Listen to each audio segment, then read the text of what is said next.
Artificial intelligence সম্পর্কে তোমাদের কোনো ধারণা আছে?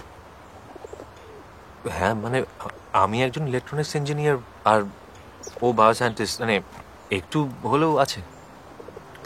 ভবিষ্যতে যুদ্ধে পৃথিবীতে কি ধরনের অস্ত্র ব্যবহার করতে হবে জানো? সাইবার ওয়ারফেয়ার আর স্পেশালাইজড হিউম্যান ওয়েপন্স ইম্পর্টেন্ট হয়ে দাঁড়াবে। এক্স্যাক্টলি, হিউম্যানয়েডস। অর্ধেকটা মানুষ, বাকিটা এআই কন্ট্রোলড। কিন্তু এর সঙ্গে বনের কি সম্পর্ক? আনফর্চুনেটলি আছে। সোভিয়েত রাশিয়া ভেঙে যাওয়ার পর অনেকগুলো সায়েন্টিস্ট ওখান থেকে পালিয়ে যায়। তারা কোথায় আছে এবং কি ধরনের কাজ করছে জানো? না। Middle east, central America, Europe, এসব বিভিন্ন জায়গায় নানান ধরনের কর্পোরেট কোম্পানিজ আছে। তাদের হয়ে অনেক গোপন রিসার্চ এবং প্রজেক্ট তৈরি করছে। তাদের মধ্যে সব থেকে ডেঞ্জারাস হচ্ছে পেট্রভ, হেরাসিম পেট্রভ।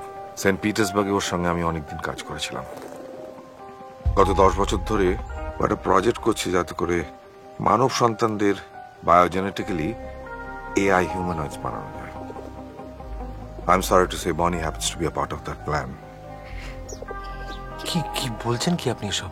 দেখো সব্যসাচী, আমার মনে হয় যে প্রতিভা যখন প্রেগনেন্ট ছিল তখন কোনোভাবে ওর উপর একটা মাইক্রো সার্জারি করা হয় লুকিয়ে, যাতে করে ওর ফিটাসে একটা ন্যানো চিপ ইনজেক্ট করে দেওয়া হয়, যাতে করে ওই স্টিল আনবর্ন বেবি বনির নিউরনস গুলোকে রিপ্রোগ্রাম এবং কন্ট্রোল করা যাবে। ওদের প্ল্যানটা হচ্ছে এই বাচ্চাগুলোকে বড় হতে দেওয়া, তারপর ওই চিপের সাহায্যে ওদের কাছে নিয়ে আসা, তারপর বায়োজেনেটিক্যালি ওদের অনেক উন্নত করা।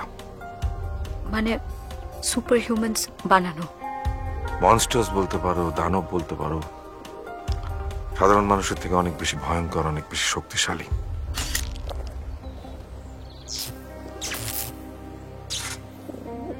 কিন্তু বনিকে বাঁচা হলো কেন? এর পেছনেও কোনো কারণ আছে?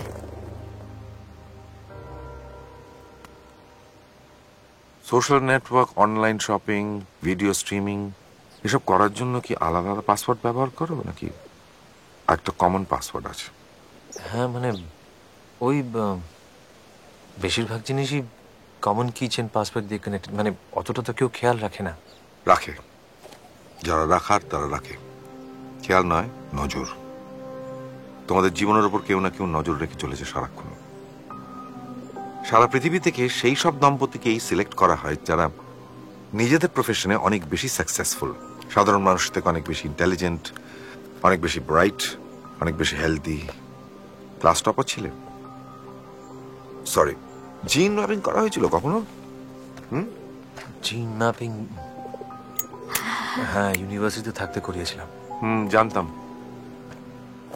জিন ম্যাপিং করে ধরে নেওয়া হয় কোন দম্পতির শিশুর আইকিউ সব থেকে বেশি হবে।